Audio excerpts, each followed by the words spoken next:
Welcome to Denver, Colorado. Wednesday, December 20th, 2006. They're calling this the blizzard of 2006, or the Christmas blizzard. Call it what you will, it sucks. You are looking at my vantage point from the 5th-story balcony of a high-rise condominium building. Normally you can see well beyond the tree lines to other high-rises. We have whiteout conditions. So far we've gotten about 8 to 10 inches of snow depending on where you are in the city. And they're predicting another foot by tomorrow afternoon. The blizzard warning goes on through tomorrow noon. My balcony is covered in snow. It's all crap. It's all cat furniture, cat toys.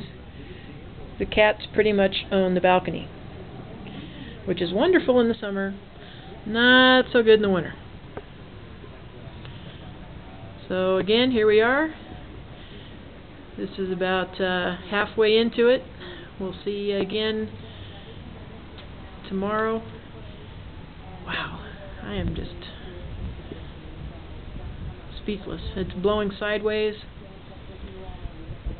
I don't know if you can see that. I hope that shows up. But it is blowing sideways, as blizzards do. Bye-bye.